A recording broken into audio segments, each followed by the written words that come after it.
Okay, let's start. I hope you enjoyed this AI-generated sounds before we start our session. So, welcome everyone to our production-ready Retrieval-Augmented Generation on AWS webinar, organized by Automat-it in partnership with AWS. As it was mentioned in the chat, please stay active throughout the session, ask questions, and we will have some small presents for those who ask the most interesting questions at the end.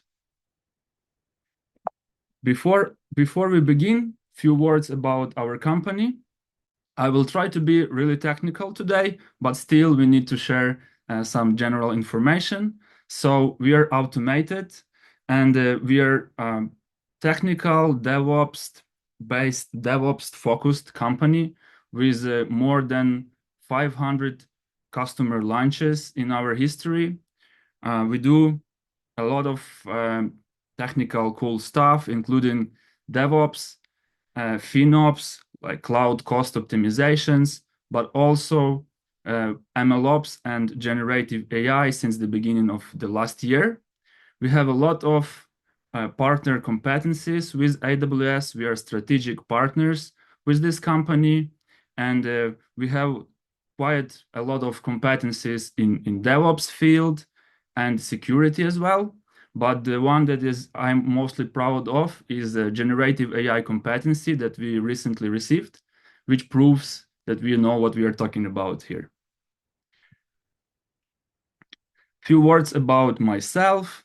So I'm Vladyslav Melnyk, Senior MLOps Engineer in Automat-it. I work here for 1 year, and this is kind of coincidence. We didn't plan this, but today is my 1-year anniversary at this company. Overall, I have more than 9 years of experience in AI, in machine learning, computer vision, and data science engineering. I can say that I am experienced in all of the stages of machine learning lifecycle, from experimentation, deployment and optimization and support of those models. Other than job, I really enjoy playing, watching football. I like nature, mountains. I was born near the Carpathians, so I love mountains, camping and skiing. And the last but not least, I also enjoy AI as my hobby as well. I try to stay, follow all the trends in this field as well. Before we dive into agenda, I also want to give a small background because we will talk about RAG and LLMs on AWS, but it's important to mention that generative AI stack in AWS is quite huge. There are 3 main levels here. So let's start from the bottom. And this infrastructure for foundational models, trainings, and inference is a layer that provides you tools for, let's say, training and building your own generative AI models. So AWS has a huge number of compute resources that are needed for that, including different types of GPUs, but also specific chips, Trainium and Inferentia, that allow running and training large language models and any other generative AI models very efficiently. SageMaker that also supports all these kind of generative AI models. So this level is pretty technical. It's kind of server based, so you need to control the infrastructure and you need to have a huge number of skills to be able to develop your Gen AI models. Then the middle level is about tools to build with LLMs. So it basically provides you with the access to proprietary large language models, foundational models, also open source models like Llama. And this is a managed service. So in difference to the bottom layer, this middle layer, you don't have to care about servers, let's say. And it provides a set of additional services that allow you to customize existing large language models. It allows you to build applications around them. It allows you to build retrieval-augmented generation solutions and provides you required security for that in the form of guardrails. And the top layer here, we will not be covering this today, but it's important to know about it that AWS also provides the applications that leverage those large language models and other foundational models. It's kind of more like a boxed solutions where you don't have a choice of what model you want to use. These are ready to use applications, and they are all marketed under Amazon Q. You can see Amazon Code Whisperer. It's not the most recent information. It was also rebranded to Amazon Q Developer already. So Amazon Q, it's a also managed service, managed application that you can use to build RAG. You can use to build Power. You can use to build BI dashboards, and you can also use it as your coding assistant. And in our webinar, we will focus in this middle layer and specifically on Amazon Bedrock service and what we can achieve with that.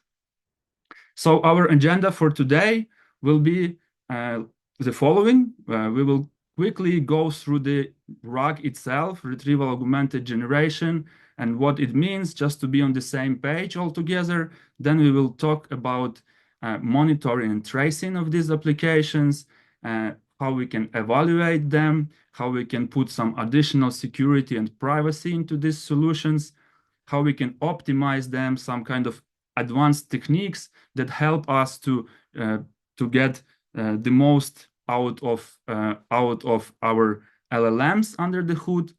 We will look at the production-ready retrieval-augmented architecture on AWS. We will have a live technical demo. Hopefully, everything will go fine and we will have no hiccups there. And hopefully, at the end, we will have a nice and interesting, engaging Q&A session. So to start with, a quick introduction to Retrieval-Augmented Generation. So this is a technique that allows you to basically talk with your data that can be private data that you don't want to share with services like ChatGPT. And it consists mainly of three main steps. First of all, you need to ingest data you want to talk with. And this is called indexing or data ingestion into the vector stores. So basically, the idea is that you will extract information from your unstructured documents that can be text, can be images, can be tables.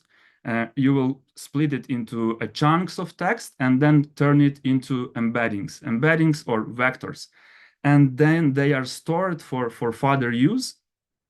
So this is like a preliminary step first.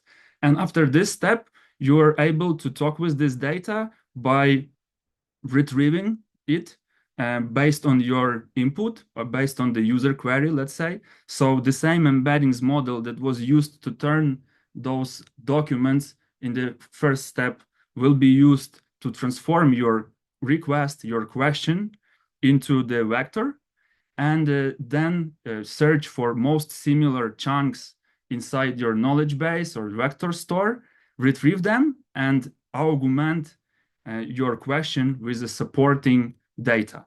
And after that, it will be sent for the large language model to generate the response. So basically, if you don't have it, if the large language model wasn't trained on your specific data, you will not get the expected response because simply large language model doesn't have the information to provide the answer. And with this retrieval augmented generation, in the next steps, I will just call it RAG for simplicity. With RAG, you will get the meaningful output based on the data that you've previously ingested into your knowledge base. So this is briefly about RAG, and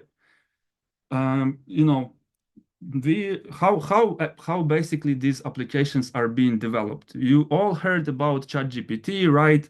There is also Bedrock Playground where you can choose an LLM, play with it.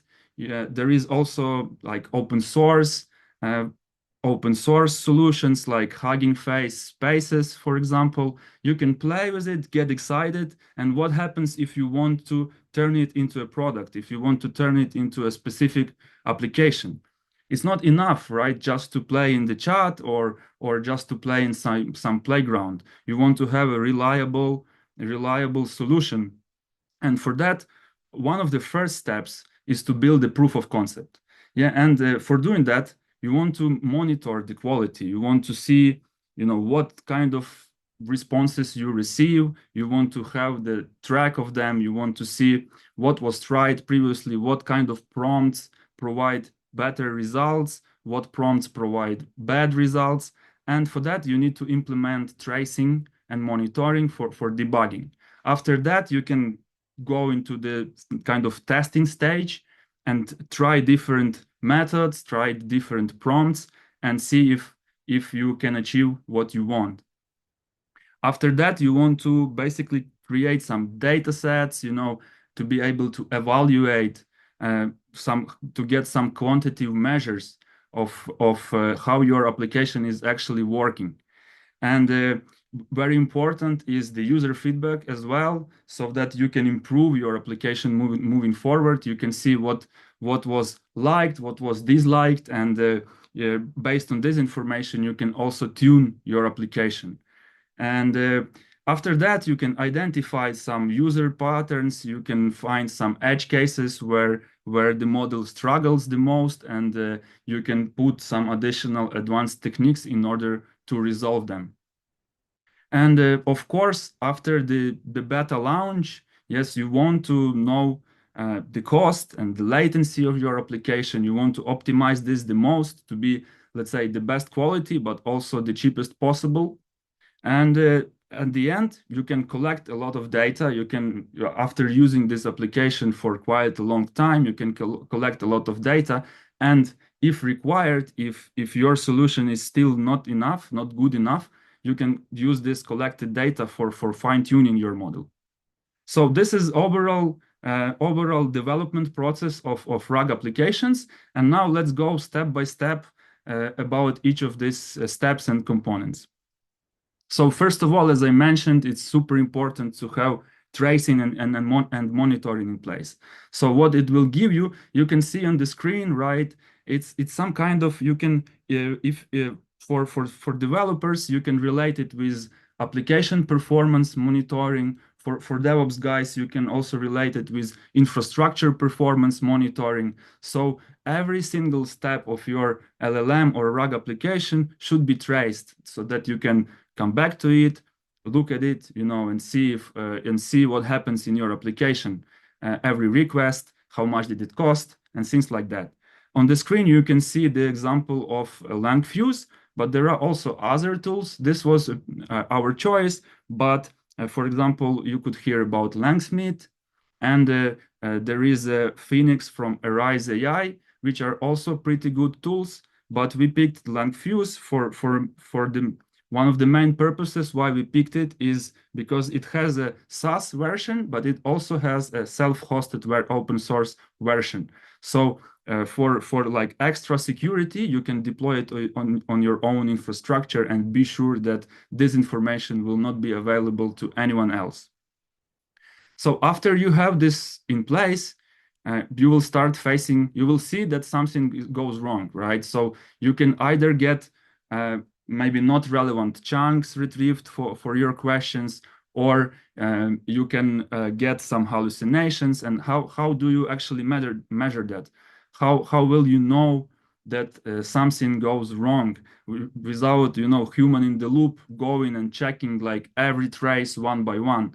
And for that, there are a set of metrics that can be used for evaluating LLMs or evaluating RAG applications. And we will focus today on the screen. You can see lots of them. From my perspective, the most important are answer relevance. So answer relevance will tell you how much relevant is the generated answer to what you actually asked. Context relevance is it's a metric that will tell you about your retrieval step of RAG application. So how relevant are those chunks or those documents to the actual question you've asked.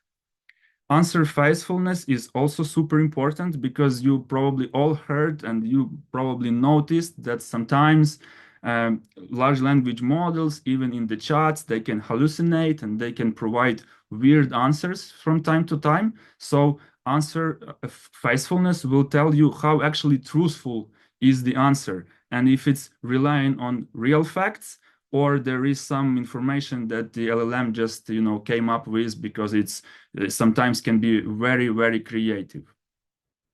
And there are more of them, but these are the core ones. And during this talk, we will focus on them. And there are different frameworks as well, like TrueLens, RAGAS, ARES. There is also DeepEval that gains popularity recently. But on our side, we chose RAGAS. It's one of the oldest ones, but it's also one of the most, let's say, most evolving ones.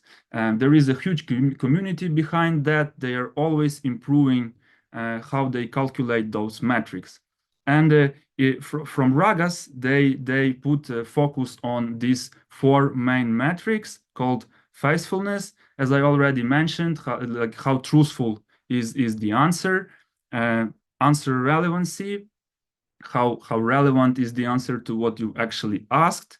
Context utilization is also important. I didn't mention it on previous slide, but it's also very important. So you can retrieve different number of chunks. You can set it up, right? So you can retrieve from one to a big number of chunks, but it all impacts the end cost of your request. And if you retrieve too many documents, context utilization will be low because it will need only those that are required to answer the question. And if you retrieve a good enough number, you will have high context utilization. And context relevance, again, I already mentioned about it. So how good is your retrieval mechanism working? How well does it retrieve documents from your knowledge base, from your vector store? So moving forward, we will see a short demo of this solution as well. And so after you know these metrics, right? So you know that maybe something is wrong and you want to improve, where we can focus our effort to improve those things to get a better metrics at the end. So here on the screen you can see naive RAG. And this naive RAG is very similar to the slide that I've shown at the beginning. So you have all these indexing, retrieval, and generation steps without any additional techniques on top of it. But if you want to have real good results, you need to optimize it. And you can optimize it by focusing on pre-retrieval and post-retrieval steps. So what do I mean by pre-retrieval is basically user provides a query or user provides a question. And this question may not be always the best. It can be missing some important information to retrieve the proper data. It can be in different languages and things like that. So you can apply some advanced techniques in order to make it more efficient.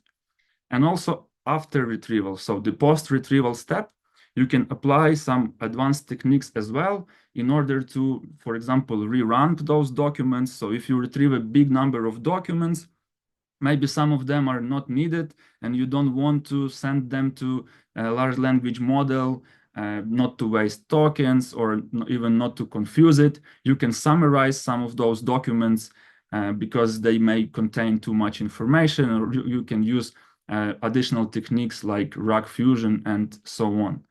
So here is where we focus our advanced techniques that we will cover in the following slides. And one of these advanced techniques is called HyDE. So it stands for Hypothetical Documents Embedder. And this is a pretty powerful technique, pretty simple idea, but very powerful. So imagine when you ask a question, you don't provide always like enough information in order to in the vector space to find the most relevant chunks to your question. And it's very visible, for example, when your knowledge base is based on the different language. So this third example, but you want to chat in English. So what HyDE will do, it will use a large language model in order to generate a document that will be in a similar vector space, or let's say in simple language, it will be similar to those documents that were used to for indexing for data ingestion. And your question will be turned into something that looks more like what you have in your knowledge base, in your vector store. And this allows you to retrieve more relevant documents, and it will allow you, for example, to retrieve less documents in order to get better results, or it will allow you to just get a better answer relevance and also context relevance metrics. So this is one of the advanced techniques that we find really useful. And moving forward, we will also talk about post-retrieval techniques. So, for example, one of the simplest but very powerful post-retrieval techniques is called compression pipeline. So you can define a set of steps that will be done with your retrieved chunks, with your retrieved documents from your vector store or knowledge base. So these are synonyms. Let's say vector store is more technical term, and the knowledge base is more like a business term, but they mean almost the same. So it's a storage of your processed vectors that were pushed in the indexing step. And so you provide the question, you provide the query, and then what happens is that your query is turned into the embeddings, and then there is a similarity search. And you can retrieve many documents. Some of them will be very relevant, some of them may not be so relevant. And you can define compression pipeline, and this compression pipeline can have, let's say, it can have several steps like chunking, so it can split those documents into even smaller chunks and run some kind of similarity with your user question based on those smaller chunks, and just throw out those that are unneeded. And you can also apply re-ranking here. So if you retrieve too many documents, you will run the similarity search, and those documents that are mostly similar to your question, they will be pushed on top, and the LLM will pay attention to them the most. So this is actually both optimization and also a cost optimization technique, because it reduces the number of text that you send to the LLM at the end, and you can save on the number of tokens as well, but also you can provide the more relevant documents, and at the end, your context utilization and context relevance metrics will go up. And the last but not least technique that I want to cover today in the presentation is called guardrails. So guardrails is a super important technique because it allows to make sure that your system is reliable, that your system will not be harmful, that your system will not be biased, and so on. So you can define a different set of rails for your entire system. And for example, input rails. Input rails will check your user query or your input if it's not harmful, if it's not having some prompt ingestion stuff, if the user doesn't want to get access to some information that he or she shouldn't get access to. And if this is the case, it will immediately return the predefined response. Let's say that I'm not able to answer this question. And the very simple example is that, for example, you are root to LLM. And if you don't have Rails in place, LLM will still generate the answer. It will tell you like, sorry, I cannot answer this question, blah, blah, blah. And if you already have input rails in place, it will just, in a matter of milliseconds, it will just reply you that I don't process such requests, and that's it. And you don't waste money, because each generation costs money, and if Rails will work, you will not spend time on that and money as well. So there are also retrieval and execution rails, which are pretty important. So retrieval, depending on how you push data into your knowledge base, it can also contain some sensitive information. It can also contain some harmful information and things like that. So if your user query was okay and it passed input rails, your retrieval mechanism can retrieve something bad as well.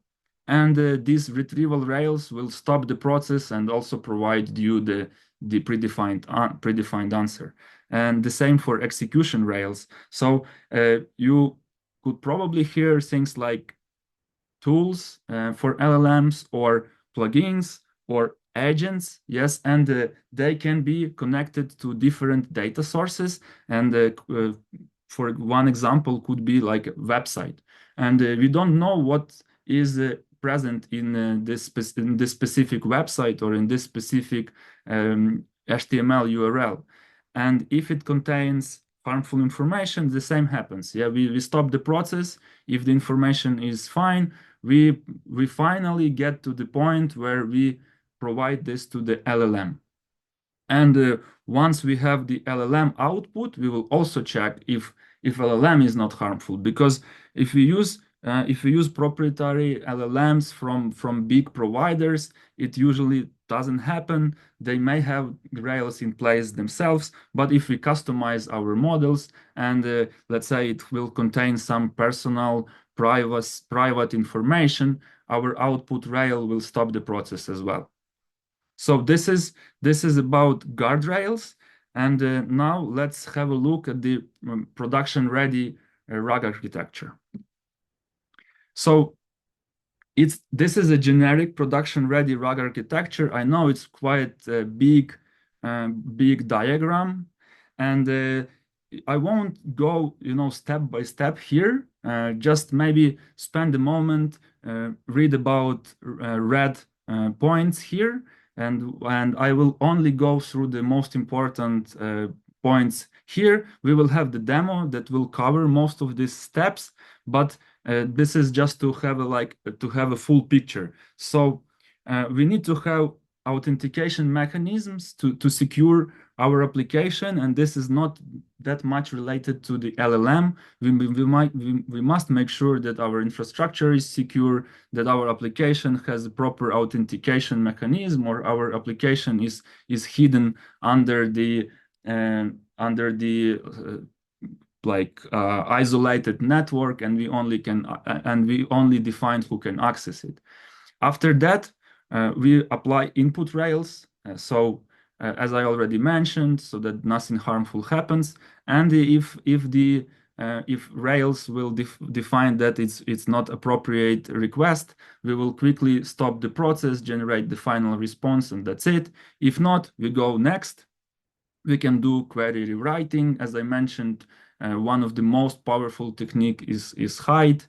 And after that, we have an embeddings process, retrieval process, and we need to make sure that our data is properly stored, that we don't push any bad data into our storage, and it's really important to have it all covered by observability. So all these steps we can see in some unified centralized place. Output rails, right? And when we get the final response, we also need to be able to provide the user ability to provide feedback, because it's very important as well to see if our end users, if our real users are happy with the solution or not. So this is briefly about this architecture. There is a huge paper about it, and if you want, provide questions for Q&A, we can dig deeper into any of these steps, but I will move forward for now. So this is our diagram, and as you already heard from me at the beginning, we are a DevOps and SecOps company, so we are very keen on infrastructure and security as well. So we make sure that any kind of application that we put on AWS is very well secured. So basically, RAG part is only here, and the rest of this is just to make sure that we are ready, for example, for security audits if they come, and we are isolating our application so that no one else can access it except those users that we predefine. And at the bottom here, you can see that it's based on ECS. So our demo is based on ECS, but it doesn't have to be ECS. We can also use EKS, right? Kubernetes-based solutions. It all depends on the client's needs. And if the client is already knowledgeable in Kubernetes, we can put this application on Kubernetes easily as well. And we use Amazon Bedrock as our LLM provider, always secured by these guardrails that I also described. And the important part here is about LangFuse. So we track every single request to our application using LangFuse. And in this demo, in our demo today, I will show SaaS cloud-based version.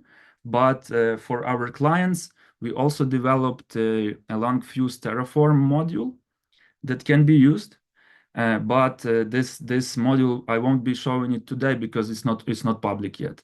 And in CI/CD, you can see we have all the steps that I mentioned previously. So we must deploy all this infrastructure previously. We need to test our application. We will do vulnerability scanning. It can be done on demand. It can be done every time we push changes to our code. For this, we use a tool called RAGAS. I will also cover it today. Oh, Garak, I will also cover it today, and the evaluation. So once we know what our predefined data set is, we can run evaluation on predefined data sets. And also, if we are really keen on the quality, we can evaluate every single request to our RAG application as using RAGAS as well. So now it's demo time. And let me move to the next page. Okay, so I want to be technical, so I will show how we build this application, and then I will show the application itself, the infrastructure, and all this evaluation and other steps.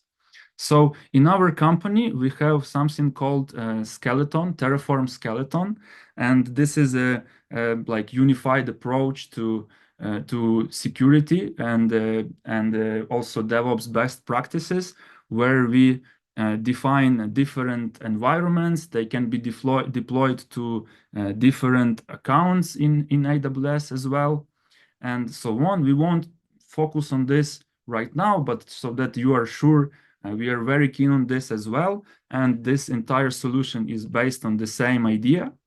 So, for example, in here, we can see that we can have several environments. Right now, they are based on the same account, but it's as simple as changing account IDs over here and then deploying the Terraform stack so that we can have it split on several accounts. And then we have environments.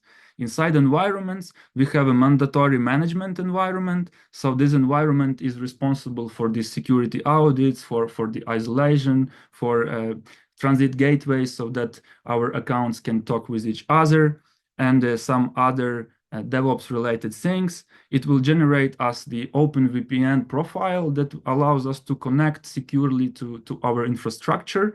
And after that, we can build our environment that is specifically designed for RAG.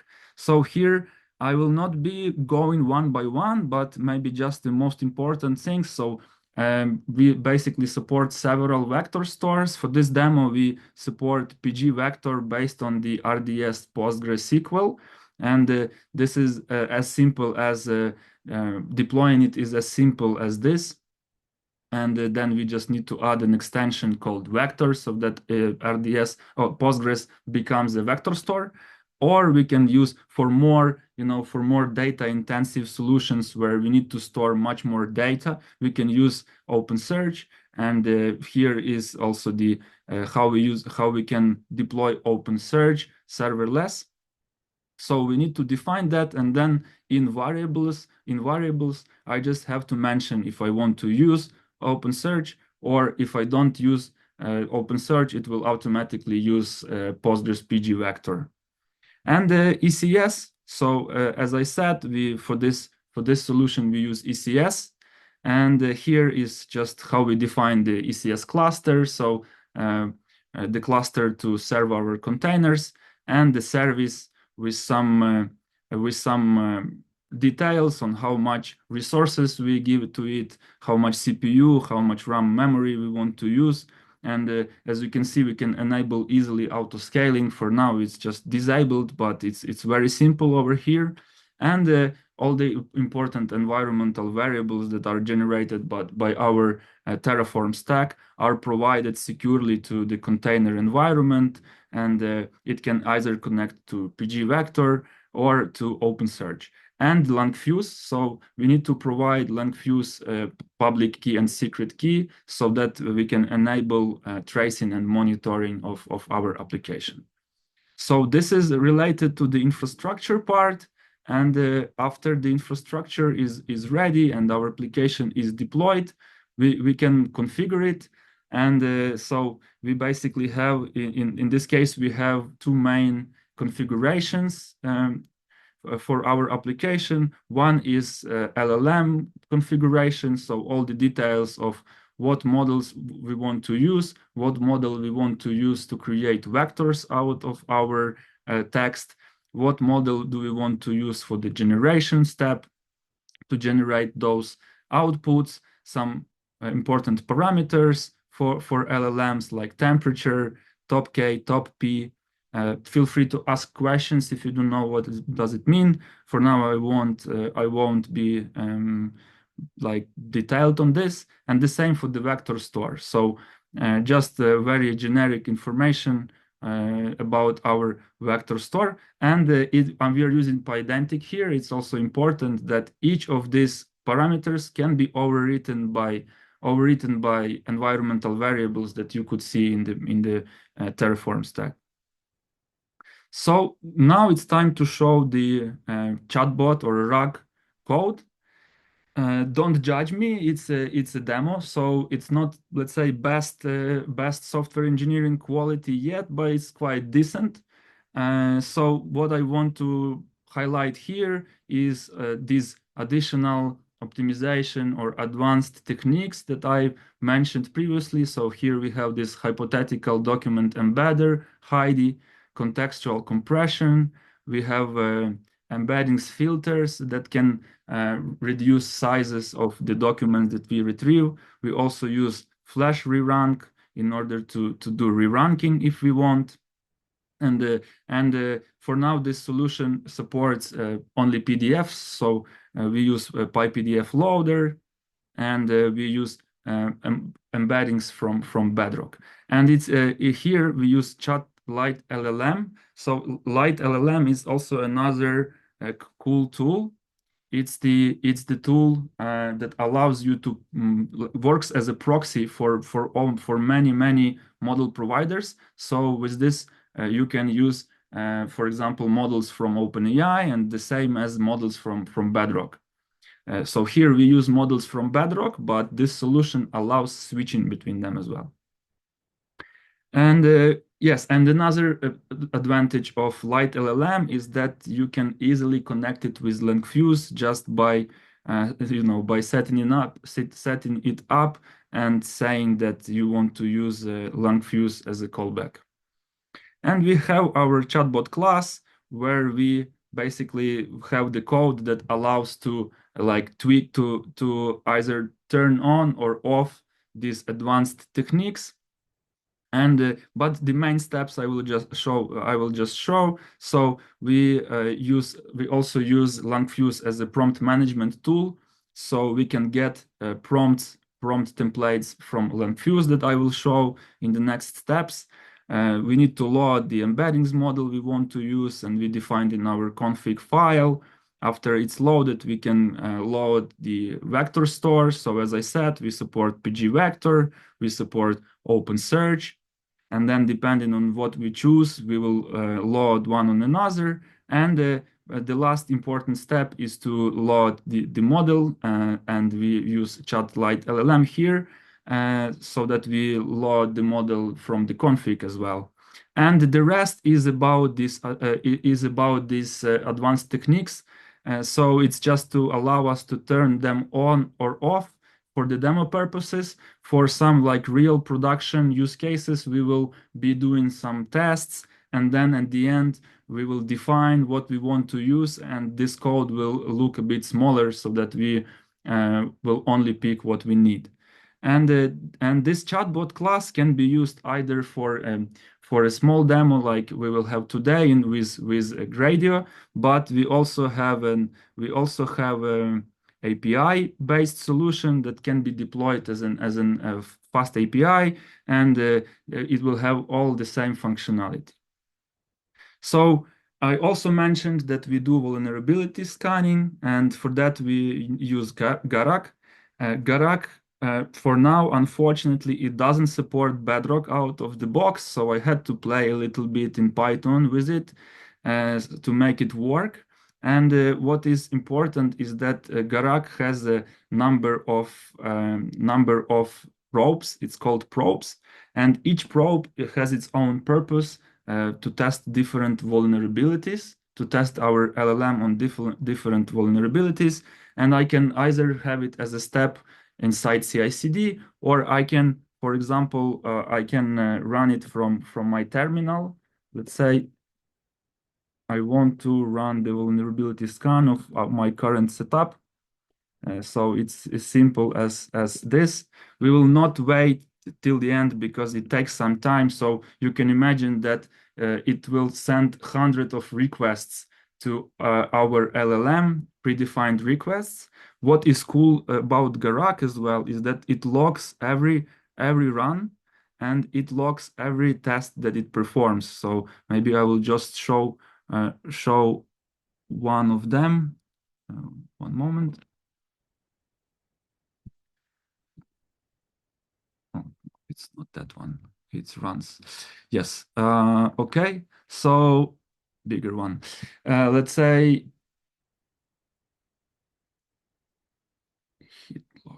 hit lock is what I wanted to show, and each record here will have its own goal. So how did it try to break our LLM? What prompt did it use? And then what output our model provided? We will not maybe go as deep as inside all of this, but as you can see, it checks a lot of different things and provides scores for them. After that, based on these scores, we will have a report, and this report will tell us how secure is our chosen LLM.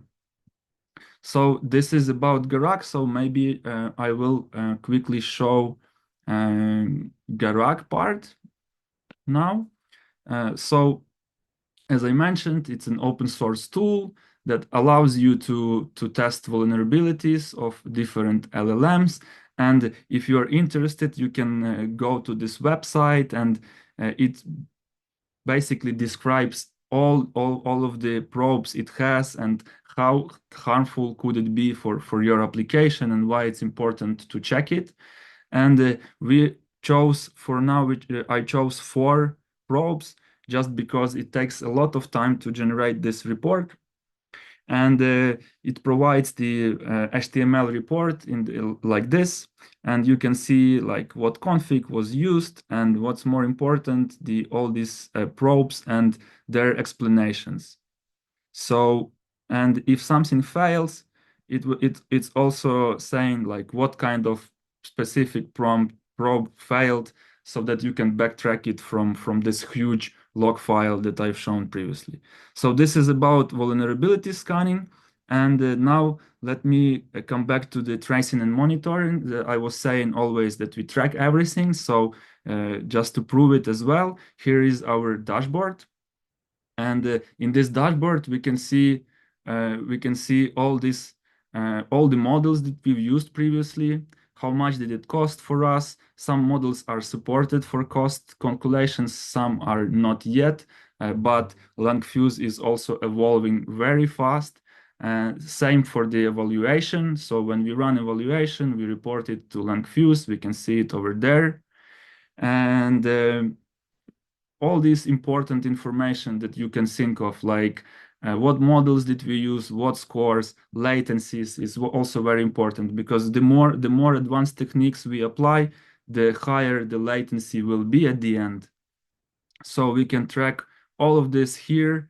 And what I also find handy is, for example, we want to make sure that our answer relevancy goes up, and we can track it here as well. So for example, we can see that the first try of the setup, we had 0.81 answer relevancy metric, and after some improvements that we applied, we went to 0.98, which is great. So what is important is these traces here. So every time we send the request, I will come back to it. Every time we send a request to this application, we will see it over here as well. So in order for our application to work, as I mentioned, it's secure. So we are using OpenVPN. We need to have our OpenVPN. We need to connect to our VPN client. And after that, this is all deployed by the Terraform. So here you can also see our Postgres database that is working as a vector store for us, and the ECS cluster and ECS service that is deployed from those configs that I've shown, and the load balancer. So for now we use load balancer. We don't put a DNS on top of it, or Cognit or CloudFront, for example, just because it's a internal demo, but it's an internal facing load balancer, so nothing is exposed to the internet. And after we connect to VPN, finally we can go to our application, and we can see our Gradio application over here. And now I will show how some of these techniques work and how we can backtrack them in our LangFuse tracing. So first I will start with guardrails. It's the simplest one. So let's imagine, and sorry for being a bit rude here, but let's imagine I'm chatting with the LLM for a while and I'm really angry on it. So I will say something like this. And you could see it took really few milliseconds to just provide the predefined answer. And if I provide the same without guardrails, it will not be as quick. It's also saying that I cannot answer. Yeah, I apologize and blah blah blah. But we actually spent some money on this. Yeah, and if we go to tracing, so here we won't see the predefined answer that guardrails just blocked, but we will see the last one. And in here we can see that we paid some money. We wasted some tokens on this, which we don't really want to have. So this is about guardrails. Let's see some other techniques. I talked about HyDE. So HyDE is pretty good, and we also allow here to change the collection name, so we can have multiple documents in different collections to have them split between themselves, so we don't mix documents from completely different nature and stuff like that. And let me push some article here. Let's say, okay, I will not push anything right now, just to show you that that it will not know the answer. So I will ask, for example, what is our company?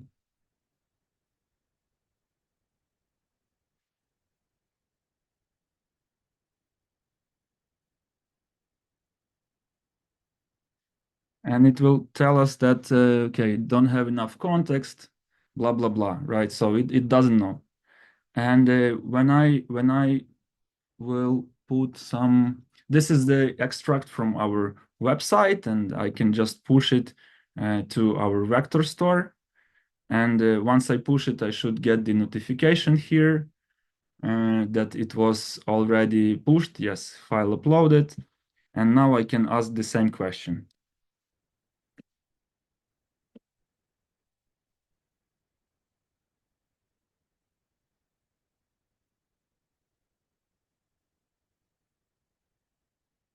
So you can see it's pretty good answer, that it's about our company and what we are doing.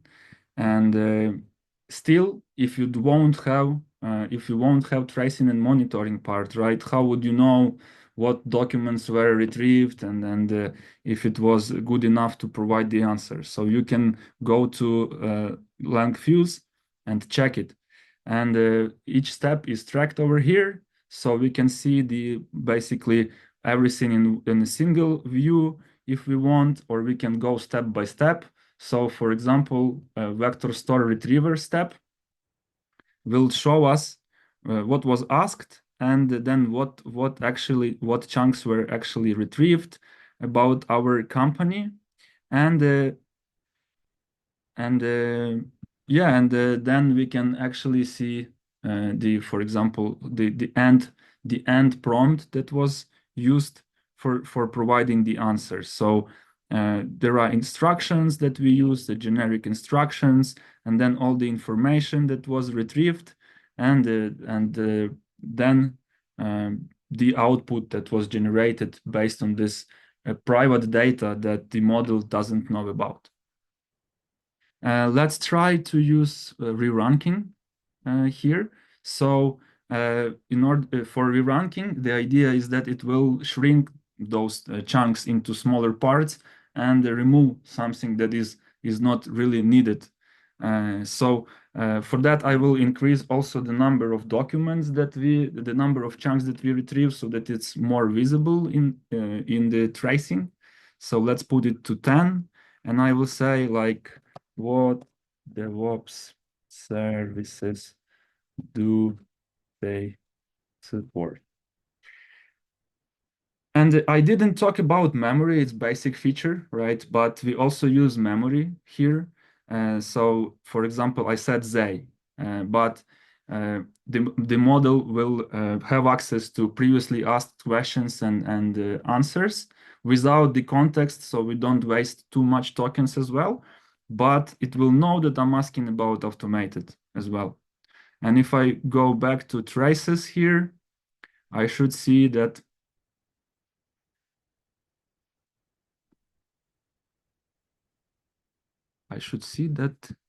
re-ranking was applied, but okay.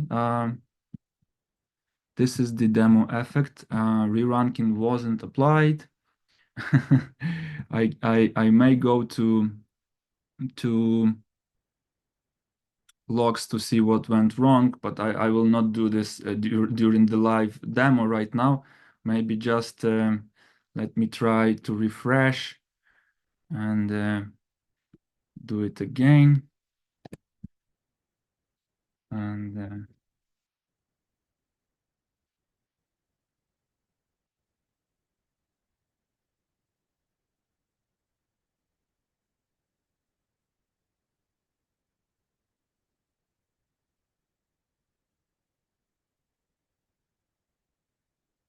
ask this question.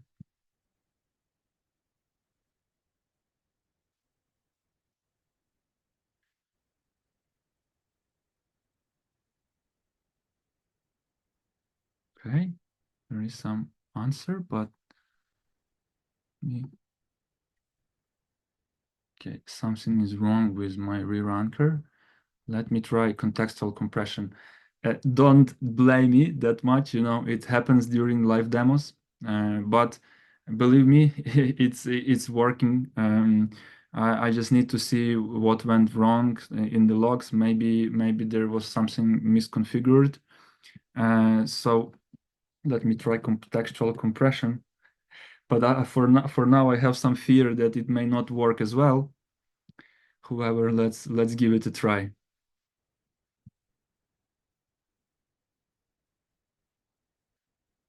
Okay, it's providing it's a different answer. Okay,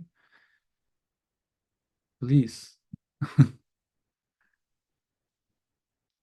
Yes, okay, at least contextual compression worked. So here we retrieved 10 different chunks. As you can see, we have 10 chunks. And the contextual compression, it adds additional latency, so it's also important to remember this. But at the end, it will allow you to provide only relevant texts to your LLM and also save a bit of cost. So at the end, we've got six chunks that were provided to our model instead of 10 as it was defined. So this is how contextual compression works as well. And the last part of this demo, I also wanted to show the evaluation. So every trace of this can be evaluated automatically, which is costly. But if you want to, like, what we suggest to do is to define questions that are the most important for you. So let's say you want to be sure that for this, I don't know, 100 of user queries, you get relevant, truthful, like very concise, proper responses. So you can go to the trace itself and you can create data sets out of it. So you can select an existing data set, or you can create a new data set. And basically what it will do, it will save the input and the expected output from your model. And after that, so you will see this in data sets here, and you can run evaluation based on these data sets on demand, or as I said, as part of CI/CD, you change the model, you change the code, and you want to make sure that the performance stays at the same level, or not or even better. So here we also made the comparison with a different predefined, like same 10 predefined questions, we applying different advanced techniques like compression, HyDE, and so on, and also different number of retrieved chunks. So we have, for example, we have 30 retrieved chunks and compression applied, or we have 15 retrieved chunks and both HyDE and compression. And when we go here, we will see how much latency it took. So you can see that for HyDE and compression, it takes quite a long time to provide the response. And for example, for compression, for compression without HyDE, it takes 10 seconds less. And I can show you how it looks to run the evaluation, but just for in UI. So basically, we will have all these 10 input outputs saved. And if we go to the trace itself, wow, what happened? Yes, trace itself in our trace, we can see the history of evaluation. So this answer was very concise and very relevant all the time. And if we find another one, maybe this one.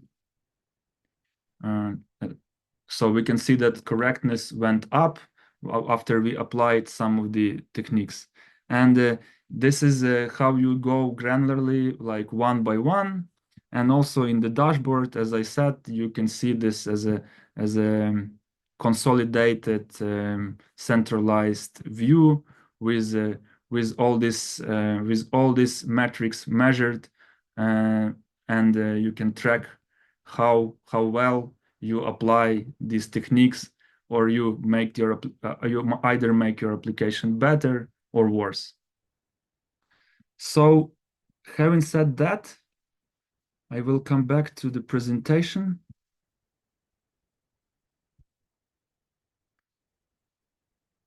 Where it is. Yes. And yeah, hopefully you got some interesting insights out of it. And as I said, we're always growing.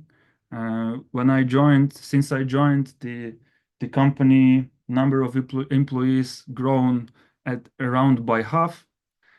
So please scan, if you are interested, this QR code. It will lead you to our website with open positions.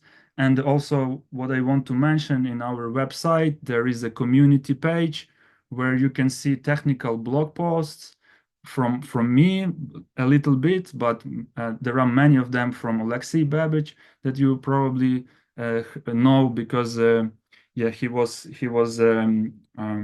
hosting and sharing about this webcast previously. So now it's time for Q&A, and let's see what questions are there to answer.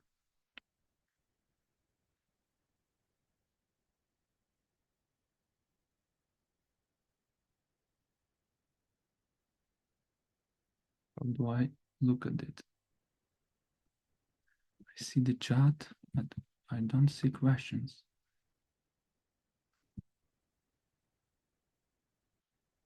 Do you see Q&A? Yes, I see Q&A button. I see 27 there, but when I press, nothing happens. Okay, maybe no chat. Q&A. Okay, maybe I will stop sharing the screen, and I try to look at the other windows. Okay, I will stop sharing. I will not stop the recording. Hopefully it won't stop it. Okay, and now I can see questions. So let me go one by one, and I will read it out loud so that during the recording it will be also understandable what do I answer. So the first question: when I have implemented some prototype RAG, it uses a lot of tokens. How do you mitigate this? So I think it was partially answered. You need to apply some compression techniques and re-ranking. So basically, compression, you can define embeddings filters so that it will split your text into even smaller chunks, run the similarity search based on your embeddings model that you used, and it will remove all the unnecessary information. And by removing this unnecessary information, you can definitely reduce the size of the token number that was used. I think this is the main technique, and also it's important to keep an eye on the chat history, because the more you chat, if you use the chat history, the more you chat, the more tokens you generate. So you can set some thresholds there, or you can apply summarization of your history so that you don't always provide the entire history as an part of the final prompt to your model.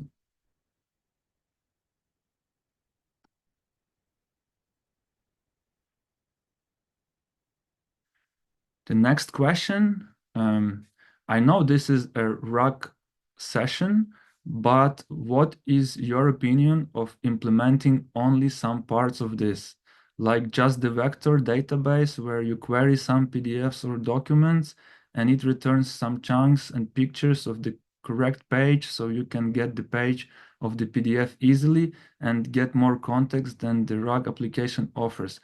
It sounds like a multimodal semantic search.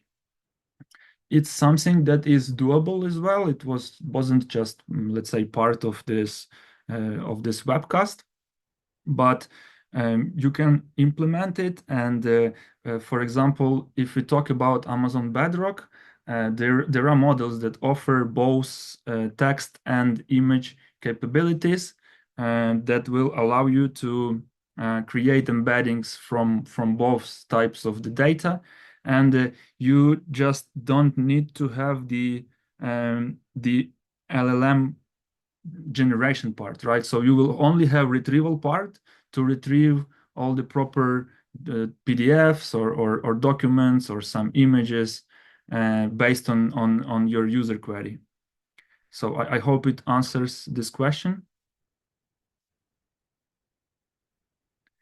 The next question I see there are answers in the chat about it, or maybe there is a discussion, but I will still try to answer it based on my opinion. So does RAG extend models based on text data only, or we can have images, audio, or other media data as a data source for RAG? So a previous question was also related to it. There are multimodal embeddings models that can be used, and the model that I've used today only supports text. So what we do with images in PDFs, we extract text from them and just try to answer like that. But there are embedding models that allow you to extract data, not extract, but create embeddings out of images as well. For the let's say audio data, I can't answer right now, but I assume that it's also possible. I just need a bit of deeper investigation.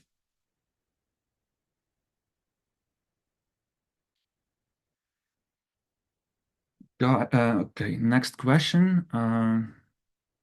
I see there is a discussion as well, but anyway, I will go through each question. I see we still have quite a lot of time. Guys, which ML related, not like latency and etc. metrics are crucial to maintain RAG properly? What is your action if metrics don't meet target? Okay, I think Nazari answered pretty well. So there are metrics that we've shared during the webcast, but also so if metric doesn't meet the target, there are additional advanced techniques that allow you to get more out of it. If the if metrics will not satisfy you after applying all these advanced techniques, maybe there is something wrong with the model you use, or maybe the task is too tough for LLMs. That could be also the case. But what I see that Nazari answered is a good answer for me.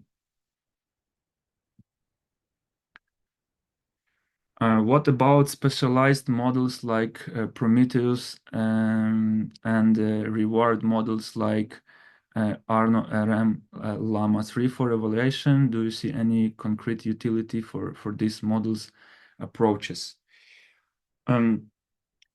So I'm not sure if I'm that much competent to answer this question. Basically, there are like these open leaderboards that allow you to choose reward models, which are the best in class right now. In our case, we highly rely on Amazon Bedrock and the models that this service provides. So in our case, I can't say that much because we didn't experiment with it. It's more of an investigation and research, and I suggest this open leaderboards to see if there are models that can satisfy your needs, like your deep needs for evaluation. What are the best practices for managing costs and scaling efficiently when deploying a RAG system on AWS with real-time requirements? That's a good one.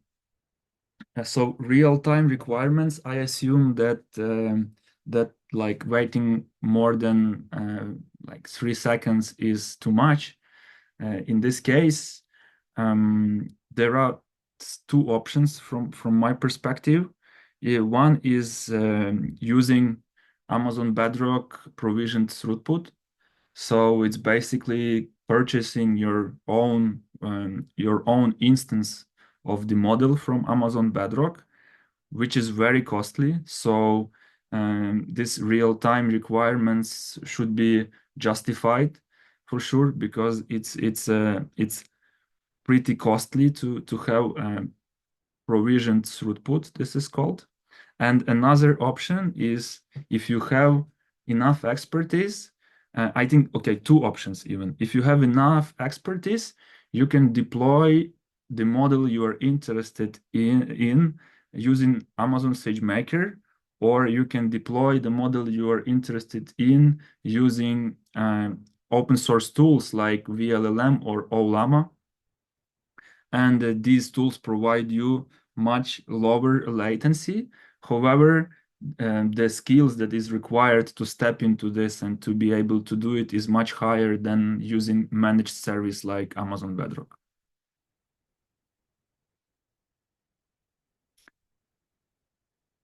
Could you explain some techniques that prevent harmful injection into LLMs? Do guardrails help? So they are designed for this, and basically guardrails are designed for preventing from harmful injections, from harmful use of LLMs. And in case of NeMo guardrails or Amazon Bedrock guardrails, they constantly improve their default set of vulnerable behaviors that are checked. But at the same time, if you find out that something is wrong with a specific injection to your LLM, you can also define custom rails, and both services provide this ability. So it's really important to be able to backtrack it and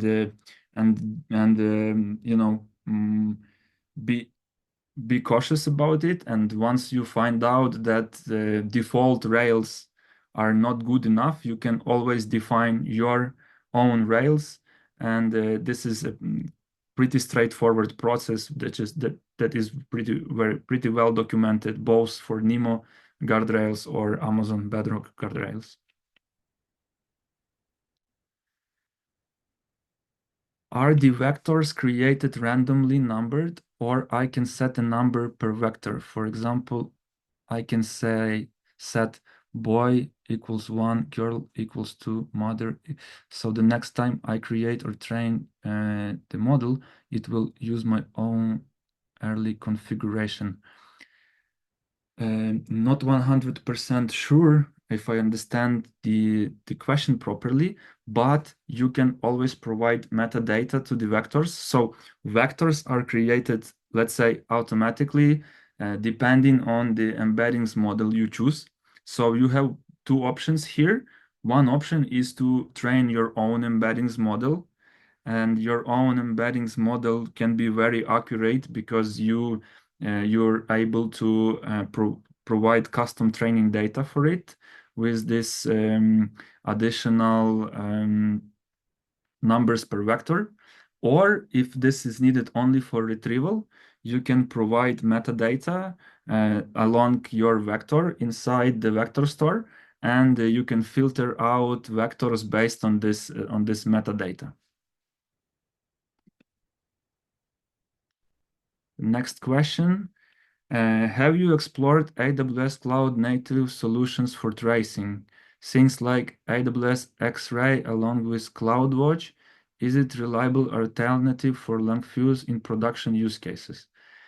I believe they serve different purpose. So we use CloudWatch, and for example, the next thing I will do after this webcast is go to CloudWatch logs and see what happened with my re-ranking, and because all the techniques worked except re-ranking. So, but for CloudWatch, this is mainly for like logging system or a dashboard for metrics.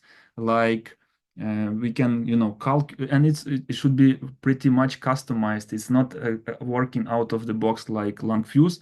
I assume, if I understand what you mean, we can calculate those metrics, create CloudWatch dashboards based on them, and push those metrics to CloudWatch. It will require more engineering effort in order to achieve something that is working out of the box in LangFuse. And for AWS X-Ray, as far as I understand, it's a vulnerability scanning, but for the code, for containers, and for some harmful dependencies. So we usually use a tool called Trivi for that, for example. So we don't use X-ray that much, but for example, Trivi is something similar to me as to X-ray. But I can be mistaken here.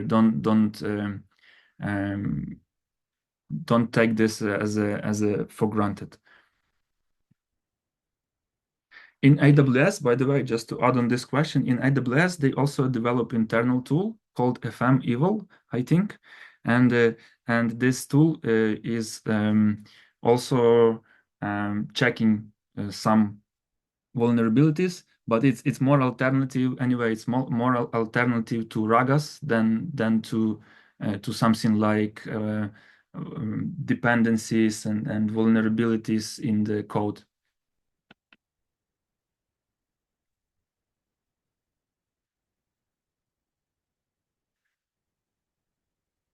What is my opinion? The biggest leap with RAG, leap forward.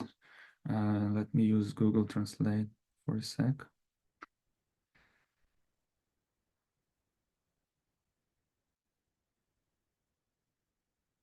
Okay. Breakthrough, right? Something like a breakthrough. So,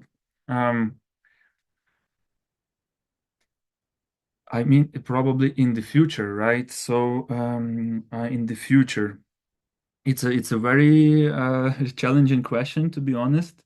So, I think everyone heard about AGI, right? And the AGI should be a combination of all these capabilities that Gen AI brings, plus many more. I think the biggest breakthrough nowadays was the GPT 4.01, yes, and 2 is coming. And so probably the main issues were reasoning and math. And now it's getting better. It's still not perfect. So I think there is still much work to do to reach AGI, and we'll see step by step.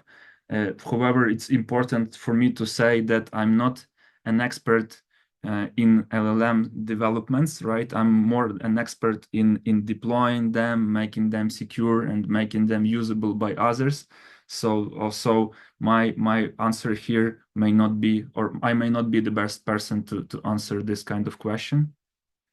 But hopefully you get my idea.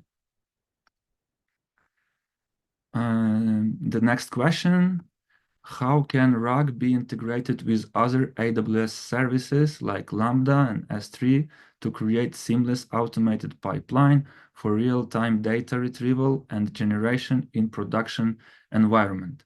It's a good question. So Amazon Bedrock provides integrations.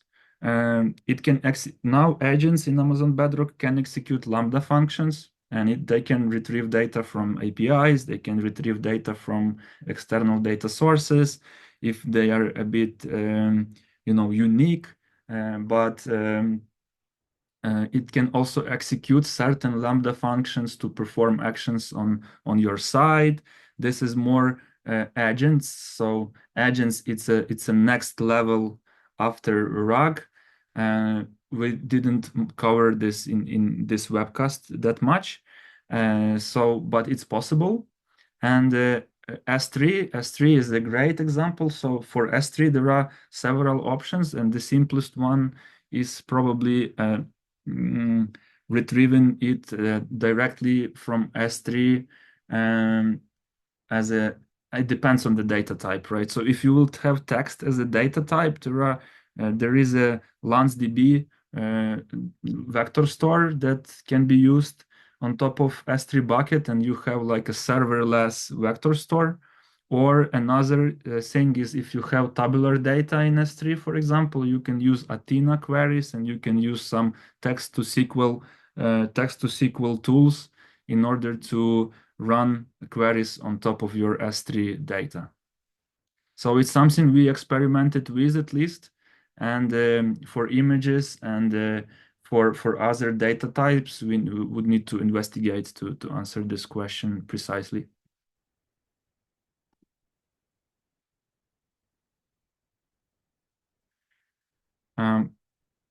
Which vector database is used, pgvector or OpenSearch, or both, and then why? For semantic search capabilities, we can use both pgvector or OpenSearch, like either pgvector or OpenSearch. It's a choice. So pgvector is really good for small data volumes. So let's say if you want to have a different tables with vectors that are not above, I would say, 20 gigabytes each table, then pgvector is a good choice, and the reason for pgvector will be that it's much cheaper than OpenSearch. OpenSearch is great when you have large volumes of data, and it can use not only KNN, it can use different semantic search techniques. There is also FIAS-based retrieval in OpenSearch supported. In this demo, we used pgvector with standard semantic similarity search capabilities.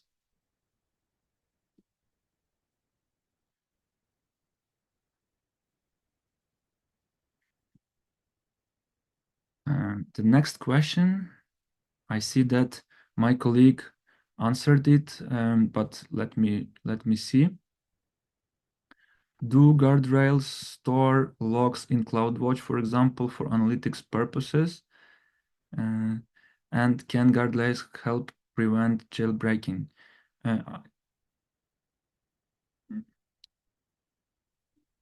Yes, I think that the answer from Damian is good. So just to add that in tracing, it wasn't traced in LangFuse because all the requests that reach LLM are traced over there. However, if you really want, there is a way to define custom callbacks in LangFuse so that you can see this as well. Or in CloudWatch, where we have logs, you will be able to see that the guardrail worked and that they rejected this user input, or in any other stage of the rails, like being either retrieval rails, agent rails, or output rails, will be visible in the logs. And some additional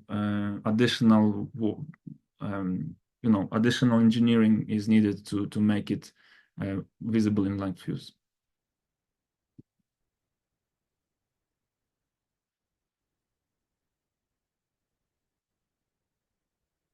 Okay. The next question is, what database for storing vector you can recommend rather than PG vector? Yes, I think Damian should covered it very well. Maybe just for everyone to hear, or for the recording, I will just read out his answer. It depends on the use case, the number of docs you have on AWS. The options are Postgres with PG vector or OpenSearch. Another one that is worth mentioning is LanceDB, which is just a library which persists in its data in S3 bucket. It works well when you don't have lots of documents. Yes, I think that this is a really good answer. And just to add on top of it, I know that Bedrock Knowledge Base also supports Pinecone. So I don't know if there is a partnership between AWS and Pinecone, but there is a support in Bedrock Knowledge Base service for Pinecone as well. So I assume that it's something that AWS could recommend as well. Just to add.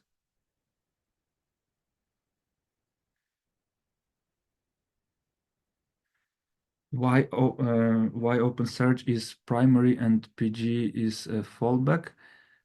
So it's a for me it's not a primary solution, it's an option. So both are good and both have their own purpose. Yeah, so depends on your use case. You will use either one or another, and depends on the aspects that I actually read from Damian's answer as well.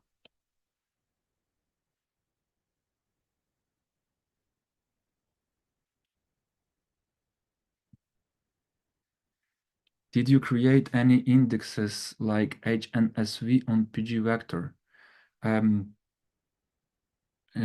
have to say that I'm not familiar with this abbreviation and HNSV. So if you want, you can provide more details, or honestly, I don't really know how to answer this one. How did you determine suitable top P and top K? Isn't top K too restricting? So this was also done by experimenting. So, at that time, when we were building this demo, we wanted it to be very accurate. I remember that this top K was actually a metric that helped us to increase context relevancy and context utilization.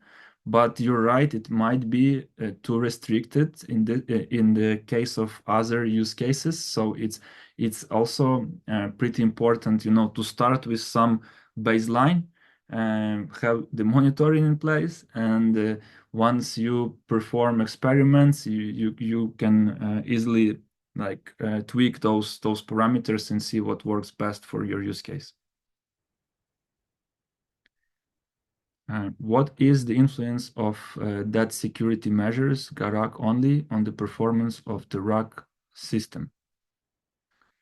So Garak is a more like awareness. So, for example, you can use it either with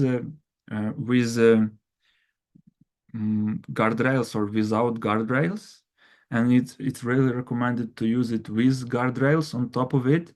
And if let's say default rails won't cover, they try to catch up. So they try to be aligned. So basically, if new attacks happen, or if there are specific companies that try to make sure that guardrails cover most of the vulnerabilities, but it's still important to run, because sometimes you may find out that something like your system is vulnerable to something specifically you want to get rid of, and you can create your custom rails to cover this.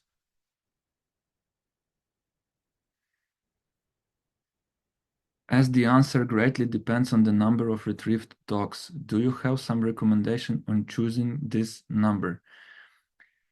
It's a good question, and I think there is no right answer for this question. So depends on your chunking strategy, right? So you can have you can chunk documents recursively just on the fixed size and some like paragraphs and some other separators on your data. But you can also apply semantic chunking, and with semantic chunking, it will greatly differ and so the number can be the same, but based on the chunking strategy, the performance may be different. So what I always like to suggest is try, fail, experiment, monitor, optimize. So this is my strategy. This is what I would do to define the best number of docs to retrieve per use case, per data type, per different vector store and so on.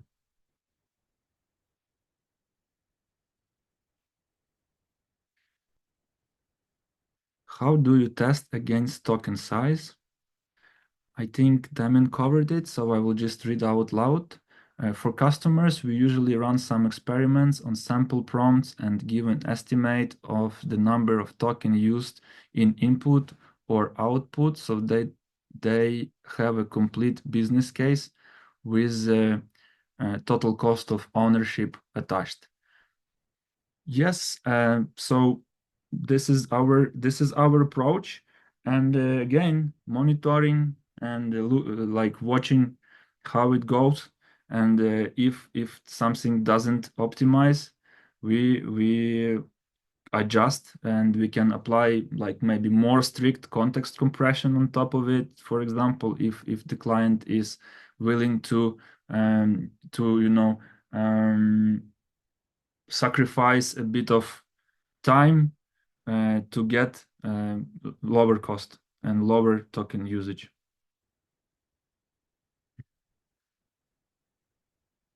How about versioning? What will be if you upload almost the same document but with the new updated information? Damien answered. So just context, right? Damien is our ML architect, so he has a lot of knowledge about these topics as well. I would approach this by adding some version metadata on documents and include a last version clause in the query sent to the knowledge base. Of course, it depends on the use case also. Yes, and just to add on to this, it all depends on the data ingestion part, and RAG is just a technique, but the data ingestion is part of a bigger question, part of a bigger topic, which is called data management, right? And data management must be good. You need to control quality of the data. You need to be able to determine the delta between documents and things like that. So it's another important topic, and as in classic ML, you can apply data versioning. You can apply some techniques to determine the delta between the new documents and those that were previously pushed, and so on. So there is a huge number of approaches on how to tackle this issue.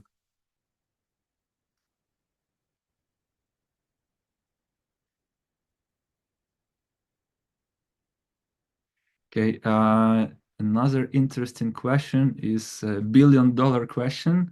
What is the price of this solution? And Damien answered it. An estimation for the infrastructure would be around $500 a month, to which you have to add the bedrock consumption, which depends on the use case. And it's true.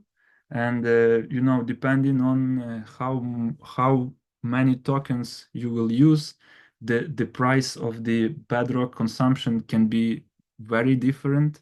And that's what also Damien mentioned. We try to estimate it for our customers beforehand, based on the volume of the data they want to process, and based on the customers, like their customers or clients of their solutions usage. So it's a pretty hard to answer, but the infrastructure cost is not that high. You're right.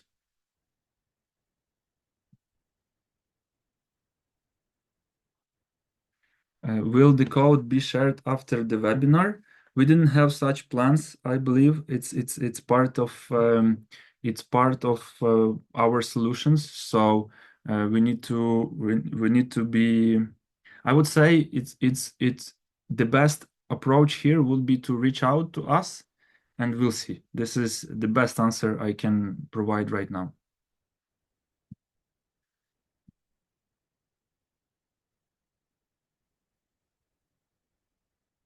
I see LangFuse is cloud-based. Have you tried self-installation as long as it is open source? Yes, and I think I briefly mentioned about it. So there are different versions of LangFuse. There is a Kubernetes-based version that was shared in the chat, and it's working pretty well. There is also ability, so it's a Docker image, right? So it's important to know that it's a Docker image, and there is a open source based version which can be self-hosted. And it can be self-hosted anywhere you want, either on ECS or in EKS in Kubernetes.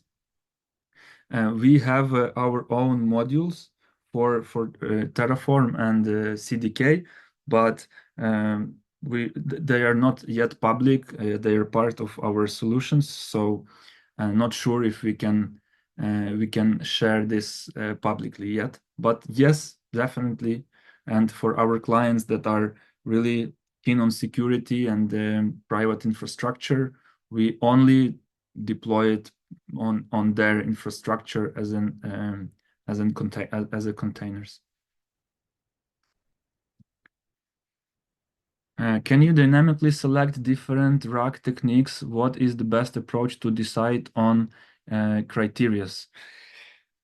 So there are advancements in this since we built this demo, and it can be done. But unfortunately, there is a cost for it, which is called latency. So very often it would be nice to perform experiments, maybe with a bit more advanced pipeline where you apply step by step all these advanced techniques, and then at the end you define the set of techniques you want to have by default. If you want to always run this, it will be something like similar to this newest release of GPT, right? Where you have to wait sometimes more than 30, 40 seconds to get a reply, and not always reply is still the best, right? So I assume it's really good to define the advanced techniques and then in the final solution have it fixed.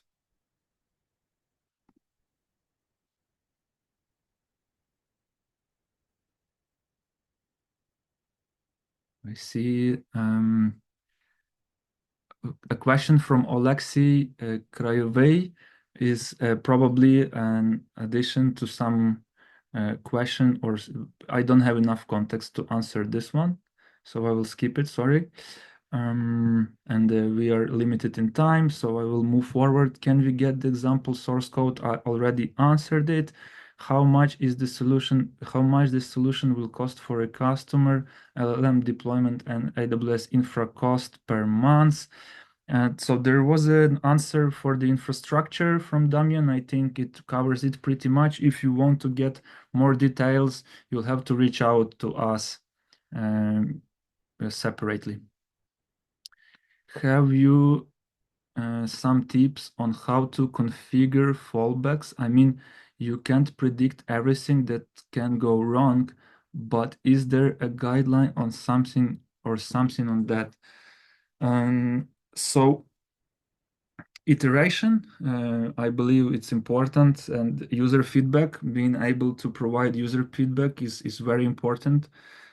So those systems are not perfect yet, and even for example, if you will go to, I don't know, a PayPal service, they say that our AI assistant is experimental. Sometimes it can provide bad replies.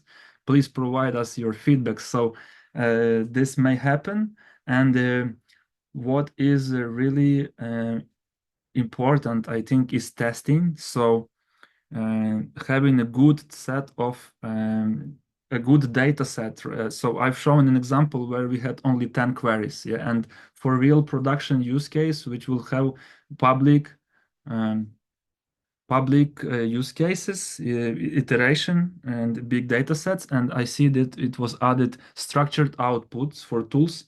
This is a good one. Yeah, there are many approaches to this. So I think if you use LangChain, it supports like JSON structured outputs.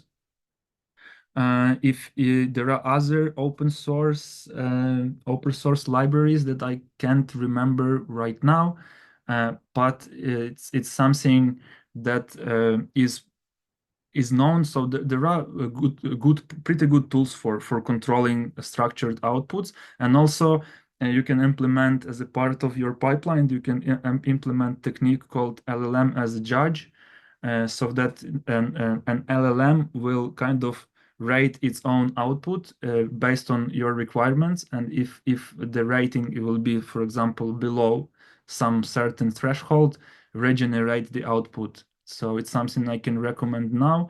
If you want to know about these other tools that I can't remember right now, please ping me in LinkedIn if you want.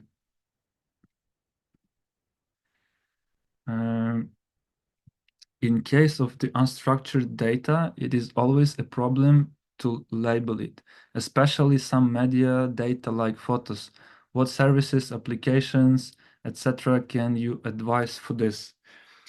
Yes, it's a really big challenge. So there are some automations around this, but most of them still require human in the loop. In the case of photos or videos, like some really advanced solutions that I know right now are still based on the human validation.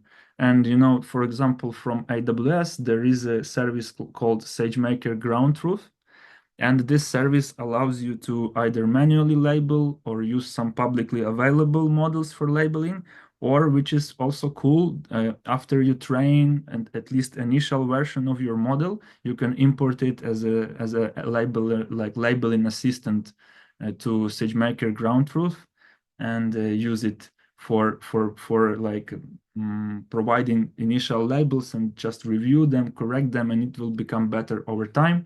And there are some third-party tools as well that can be used. That we usually consider SageMaker Ground Truth as a first option for this. Do you have any special hints or recommendations related to implementing RAG in SaaS applications with tenant-specific knowledge-based data? This is a great question. So it's something our clients were also asking about, and there are several options, and it depends on if it depends on several aspects. But if the data type is very similar, so for example, you have a platform where the data is of a similar type, you can even use the same vector store with different collections, with different for different vector stores. It's called difference for differently. So for LansDB, it can be different tables. For PG Vector, it can be different collections. For OpenSearch serverless, it can be different indexes. But if you need additional logic on top of it, it would be nice to have something like multi-tenant solution where you can reuse some shared infrastructure. However, you can apply different logic based on these solutions. And this is something that is still being under development, I would say. Like you can develop it if you have engineers, right? But I don't know the solution that like fully supports this out of the box.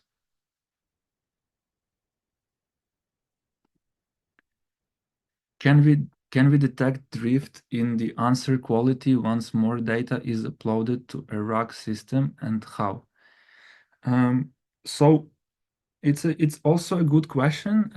As you understand, LLMs are actually like language models, right? So we can calculate embeddings. We can calculate some base embeddings as a baseline for our data that it was trained on. And we can run periodical checks with the data that is being provided to our LLMs.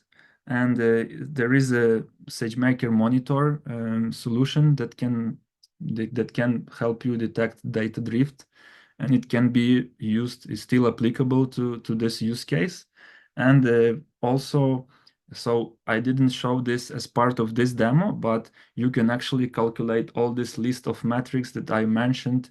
Not all the list, but most of them you can calculate on the fly and see how the system is doing in real time. However, it's pretty much additional cost.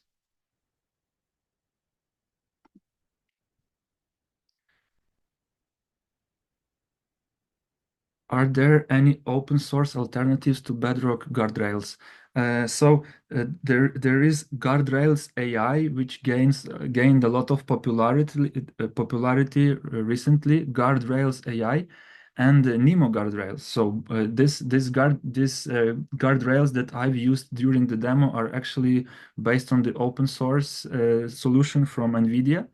And I find them pretty powerful and even more flexible. So we tried both, but in this demo, the NVIDIA Nemo guardrails are being used. So you can just pip install them and start using them. And if you are looking into alternatives, I suggest to check Guardrails AI as well.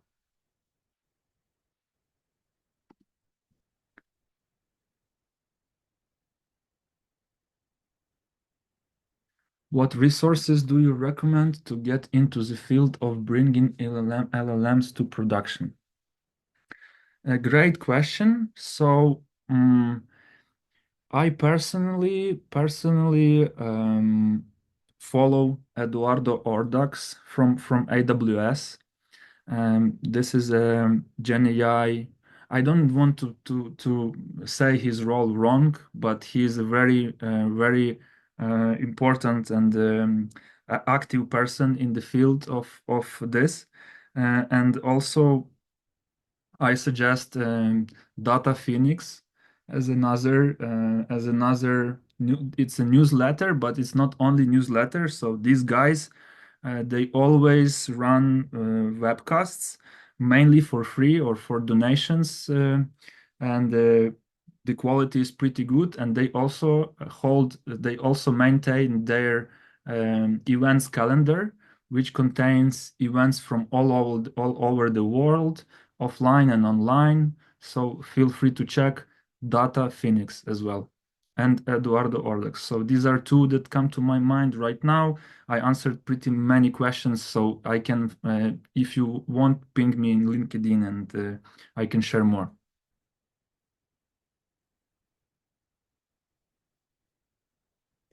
Athena, does Athena support vector search?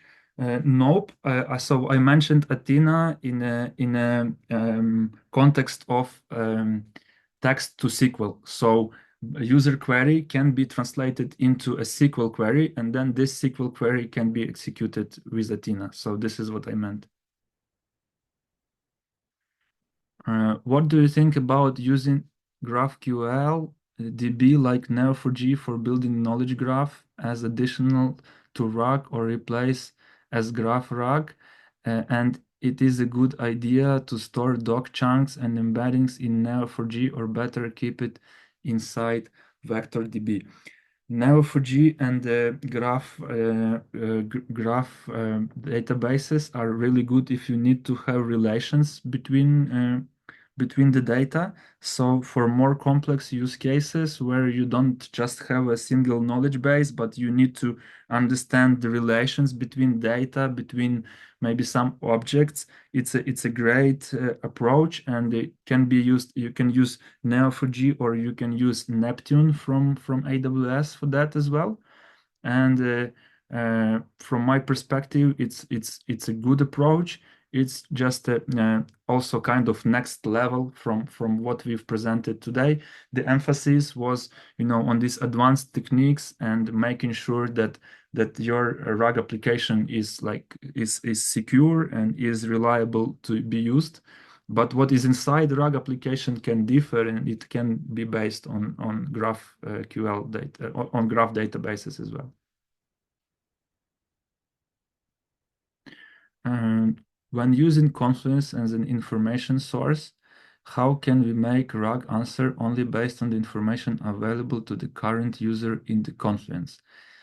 This is also a great question, and for now, I think quite a lot of customization and filtering is needed. So in Bedrock, I don't know if Bedrock supports Confluence as a data source, and it's a bit out of this webcast purpose, but I suggest you checking Amazon Q for this. And the Amazon Q can connect to Confluence, and there you can set predefined filters. So you can have a separation for each user to use a different data source, and this data source will be configured based on his access rights. But it's something that you need to experiment with if you don't want to write a code, custom code to do this for you.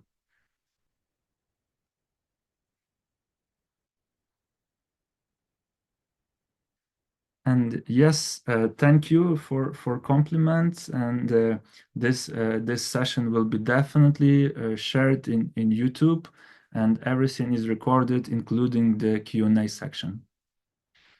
So as I see, I've covered the Q&A.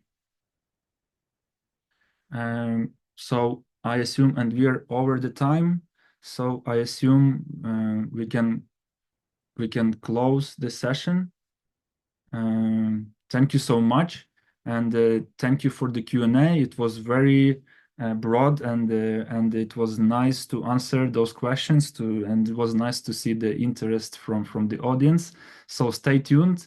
We will share who won those AWS credits, and stay tuned for the next webinars. Thank you so much. Bye.